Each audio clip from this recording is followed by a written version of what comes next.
Pre మార్కెట్కి సంబంధించిన ప్రధాన అంశాలు చర్చించుకుందాం. ముందుగా మిత్రులందరికీ స్వాగతం. ఈరోజు సెప్టెంబర్ 24 తారీఖు మంగళవారం. ఫిన్ నిఫ్టీ ఎక్స్పైరీ ఉంది. ముందుగా ఏడిఆర్ సెంటిమెంట్ ఎలా ఉంది అనేది చూద్దాం. ఇండియా యొక్క స్టాక్స్ యూఎస్లో ట్రేడ్ అవుతూ ఉంటాయి. అవి ఏ విధంగా క్లోజ్ అయినాయి, ఎందుకంటే మన మార్కెట్స్ క్లోజ్ అయిన తర్వాత క్లోజ్ అవుతాయి కాబట్టి ఏ విధంగా క్లోజ్ అయినాయి అనేది ఒకసారి చూద్దాం.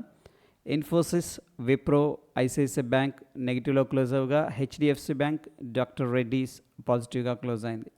సో మిక్స్డ్ కాంటెక్స్ట్ అనేది కనిపిస్తుంది. ముఖ్యంగా ఐటీ సెక్టార్లో కొంత ప్రెషర్ అయితే కనిపిస్తూ ఉంది డౌన్ సైడ్. ఇక ఇండియన్ ఇండిసెస్ ఎలా క్లోజ్ అయినాయి అనేది ఒకసారి చూస్తే ఐటీలో కొంత ప్రెషర్ ఉంది.